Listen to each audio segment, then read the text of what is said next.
Coucou, on se retrouve aujourd'hui pour un nouveau J'achète ou pas. Aujourd'hui, on va décrypter une marque qui n'est pas encore hyper connue. C'est du coup la marque qui m'a contactée pour me proposer de tester leurs produits. Elle s'appelle Cosmétiques des Îles et moi j'ai pu tester la gamme Nebel. Cosmétiques des Îles est une marque haïtienne. Voilà, et donc moi, comme vous le savez, j'aime beaucoup supporter les projets comme ça, les avancées qu'on nous propose. Donc on va retrouver des formules à base d'ingrédients naturels. Donc c'est un peu la philosophie de la marque, d'essayer d'être le plus naturel possible. Là, c'est des produits à base de karité, de aloe vera. Oui, ça, de karité et d'aloe vera. On peut retrouver du coup dans cette marque Cosmétiques des Îles Nebel pour les cheveux, Grasse pour les bombes de bain et Chloé, il me semble, Cléo, et Cléo pour tout ce qui va être soins corporels. Donc ça c'est en ce qui concerne la marque. Donc là-dessus, en tout cas leur philosophie, etc., j'ai rien à redire, je suis tout à fait d'accord avec eux et avec ce qu'ils proposent. Ensuite on va attaquer le vif du sujet parce que je sais que ça vous aimez beaucoup, c'est quand je parle en termes de compo. Alors, leur compo est vachement cool. Il y a juste deux produits qui reviennent. Alors, dans la crème que j'ai dans les mains, il y a du bentrimonium méthosulfate. C'est un ammonium quaternaire, c'est ce qui permet de laisser les cheveux en fait souples, qui va donner de la souplesse aux cheveux et qui va les rendre faciles à coiffer. Mais ça, si vous fuyez les ammoniums quaternaires, du coup, bah, vous avez déjà votre réponse, s'il faut acheter ou pas. Et aussi dans la crème, il y a du phénoxyéthanol qui est un alcool avec une utilisation réglementée. Voilà. Dans le masque que j'ai ici, donc le conditionneur profond, Deep Conditioner, il y a aussi du bentrimonium méthosulfate, c'est super dur à dire, merci pour moi, dans les deux. Donc voilà, donc clairement si en termes de compo, ça vous gêne, bah vous savez déjà la réponse. Si on regarde le reste, je prends juste sur mon ordi, juste devant. Dans le masque réparateur, et c'est à peu près la même compo dans les deux, il y a de l'eau distillée, de l'huile de noix de coco, des acides gras saturés, de la glycérine, du bentrimonium méthosulfate, du jus d'aloe vera, de l'huile d'olive, de l'huile de jojoba, du beurre d'aloe, des huiles aromatiques parfumées. Il y a aussi de l'huile de pépins de raisin, la gomme, la glycérine, la vitamine E, du miel, la protéine de blé, des acides aminés.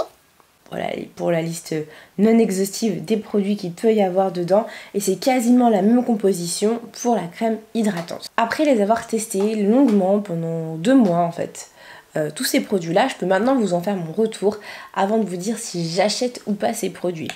Donc on va commencer par le masque. Donc j'ai utilisé le masque dans plusieurs situations, mais celle que je vous ai filmée, c'est une juste après le jour de l'an où j'avais crêpé mes cheveux pour avoir... Désolée, pour avoir une afro énorme. Donc je les avais vraiment énormément crêpés et après le jour de l'an, je les avais bien sûr pas attachés, hein, voilà. Parce que voilà, la fête a été bonne, si on peut dire ça comme ça. Et je me suis dit, bah il faut vraiment que je fasse un truc pour redynamiser mes cheveux et leur redonner vie tout simplement. Donc le masque, ça se présente comme ceci. Voilà, vous voyez, je vous ai dit, je suis pas une grosse amoureuse des masques. Donc c'est vrai que le mien, il n'est pas énormément entamé. Ça a une texture de crème, on va dire. Ça sent, oui, les plantes, mais ça sent pas non plus une odeur, voilà. Une odeur hyper prenante, un truc qui va sentir hyper fort. Pas du tout. Ça s'applique assez bien. Moi, je l'ai appliqué directement sur cheveux secs. Parce que c'est marqué qu'on peut l'utiliser sur cheveux secs ou sur cheveux humides. J'ai mis le produit en section sur mes cheveux. J'ai mis ensuite un sac plastique et mon bonnet. Et j'ai laissé poser 1 heure. Et ensuite, j'ai rincé. Le rinçage a été très très simple. C'est un masque somme toute basique à rincer. Donc il n'y a pas... voilà, j'ai pas plus lutté que ça. Et au retour, voilà ce que ça donne. Donc j'avais les cheveux très souples, brillants, avec de jolies boucles. Pas une énorme définition, mais on voit qu'il y a beaucoup de volume, beaucoup de volume. Et ça, j'ai énormément apprécié dans cette crème. Donc pour moi, si on passe au-delà de la compo, la crème, si on se demande si on l'achète ou pas, moi je vous la recommande parce que ça fonctionne plutôt bien. C'est une crème pour moi qui est super hydratante. On retrouve la même texture que dans le masque en fait. C'est ça qui m'a un peu perturbée parce que les deux se ressemblent énormément. Donc pour moi c'est ça qui m'a un petit peu interloquée. Mais sinon, si on regarde par rapport à la vidéo, bah oui, on prend une petite noisette, on la frotte dans ses mains, il n'y a plus rien, vous voyez, il n'y a pas de traces de gras, il n'y a rien du tout. Ça c'est sûrement dû à l'aloe vera, je suppose. Voilà, c'est une composition assez bien émulsionnée. On n'a pas de gras sur les mains. Voilà, donc Après, je trouve qu'elle n'apporte pas plus de choses que les autres crèmes que j'ai pu tester. Je m'attendais à quelque chose d'un peu plus révolutionnaire en voyant tout ce qu'il y avait dedans, le karité, le coco, l'aloe vera, etc. C'est une bonne crème qui maintient bien l'hydratation. Mais qui sur mes cheveux ne va pas super bien. Je pense que c'est dû au coco tout simplement. Et aussi au fait que ça soit quand même une crème très épaisse, due aux acides gras saturés. Et mes cheveux sont très très fins. Donc dès que j'en mets un peu trop, et bah j'ai un effet un peu pof pof.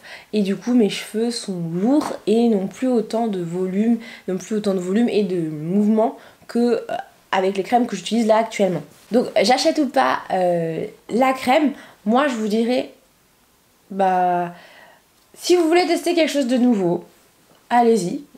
Mais moi, personnellement, je sais que j'irai pas à nouveau vers ça. Par contre, et c'est en ça que pour moi, que vous achetez l'un ou l'autre, c'est pareil. Si vous achetez ça et que vous mettez en masque et ça en masque, vous aurez le même effet. Parce que je l'ai essayé, je l'ai testé et j'ai exactement le même effet dessus. Donc c'est un très bon produit en tant que soin profond, en tant que masque. Mais par contre, en tant que crème, pour ma part et pour mes cheveux fins, non, pas du tout. Je l'ai testé du coup sur ma soeur parce que je me suis dit... moi j'ai les cheveux fins, ma soeur elle a les cheveux hyper épais, elle a un type 4C, donc quelque chose de très très serré, et sur ses cheveux ça a marché du tonnerre. Donc ça va dépendre vraiment, vous achetez ou pas, en fonction de votre type de cheveux, de votre épaisseur de cheveux. Si vous avez les cheveux fins, je vous le déconseille. Il y a d'autres crèmes bien plus légères qui vont venir sceller l'hydratation, donner du volume et donner de la définition. Mais par contre, en tant que soin profond, pour moi, il n'y a aucun souci, c'est validé à 300%. Donc voilà, j'ai pu tester uniquement ces deux produits-là de la marque et j'aurais aimé pouvoir en tester l'huile en tout cas parce qu'elle avait l'air vachement bien. En tout cas, Cosmétique Daisy, je vous remercie de me les avoir envoyés, de m'avoir permis de découvrir autre chose, d'avoir testé votre gamme de produits. J'ai trouvé ça super cool. Et donc voilà, je crois que la vidéo est maintenant terminée. J'espère qu'elle vous a plu, que ce petit décortiquage de cette nouvelle gamme de produits vous a plu. N'hésitez pas à liker ma vidéo parce que ça me fait toujours plaisir de voir que vous me soutenez, de vous abonner, soit avec ma petite tête, soit juste là, il y a marqué s'abonner, vous cliquez. C'est totalement gratuit et comme ça vous rejoignez la Didi Family. Et on se retrouve très vite pour une prochaine vidéo. Ciao!